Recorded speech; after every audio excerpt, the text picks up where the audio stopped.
రాజకీయాల్లో ఉన్న వారికి మిశ్రమ ఫలితాలు సూచిస్తున్నాయి. అనుకున్న సమయానికి అనుకున్నంత స్థాయిలో మీకు మద్దతు దక్కకపోవచ్చు.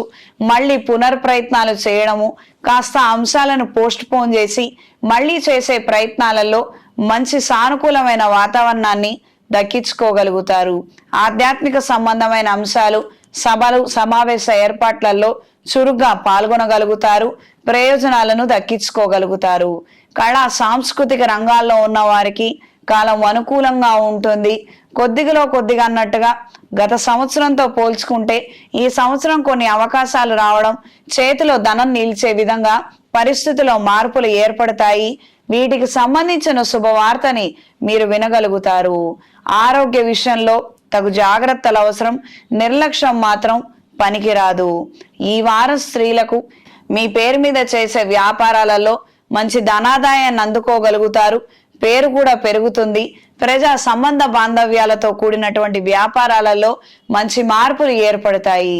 ప్రతి మంచి విషయం వెనకాల ఏదో ఒక ఆటంకం రావటం, నరదిష్టి బారిన పడే అవకాశం ఉంటుంది. ఈ విషయాలలో మాత్రం తగు జాగ్రత్తలు అవసరం.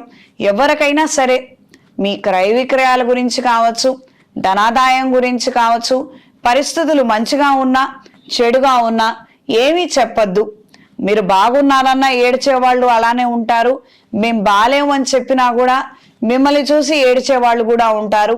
ఇది చాలా ఆశ్చర్యకరమైనటువంటి విషయం అండి. ప్రస్తుతం గ్రహస్థితి రీత్యా ఈ రకమైనటువంటి పరిణామాలు చోటు చేసుకుంటాయి. కాబట్టి కాస్తంత జాగ్రత్తగా ఉండండి. ఏదో మా అబ్బాయికి ఉద్యోగం పోయింది, మా అమ్మాయి కుటుంబం బాలేదు, మా వారి పరిస్థితి బాలేదు అని మనం చెప్పినంత మాత్రాన అవతల వాళ్ళు మన గురించి ఏడవకుండా ఉంటారు అని మాత్రం మీరు అనుకోవద్దు. ఈ వారం విద్యార్థులకు కాలం అనుకూలంగా ఉంటుంది. కాన్సన్ట్రేషన్ విషయాలలో కాస్తంత జాగ్రత్త తీసుకోగలిగితే కాంపిటేటివ్ ఎగ్జామ్స్ లో విజయాన్ని సాధించగలుగుతారు. ఉద్యోగ ప్రయత్నం కావచ్చు, కొత్త కళాశాలలో ప్రయత్నాలు కావచ్చు, అనుకూలంగా ఉంటుంది. మంచి ఫలితాలను అందుకోగలుగుతారు. స్నేహితులకు మాత్రం ఖచ్చితంగా దూరంగా ఉండండి. సోషల్ మీడియాకి దూరంగా ఉండండి.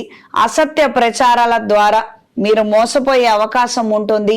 మీరు తప్పు నిర్ణయం తీసుకునే అవకాశం ఉంటుంది. అప్రమత్తంగా ఉండండి. ఈ వారం సింహరాశి వారికి కలిసొచ్చే రంగు పసుపు, కలిసొచ్చే దిక్కు తూర్పు, కలిసొచ్చే సంఖ్య 6. ప్రతిరోజు రుణ విమోచక అంగారక స్తోత్రాన్ని పఠించండి. ధనాదాయం సరిగ్గా లేక ఆర్థిక పరిస్థితి అంతంత మాత్రంగా ఉన్నప్పుడు ఏదైనా శైవ క్షేత్రంలో లక్ష్మీ కుబేర హోమాన్ని జరిపించండి. అనుకూలమైన మార్పులు ఏర్పడతాయి. చేతికి కుబేర పాశుపత కంకణాన్ని ధరించండి.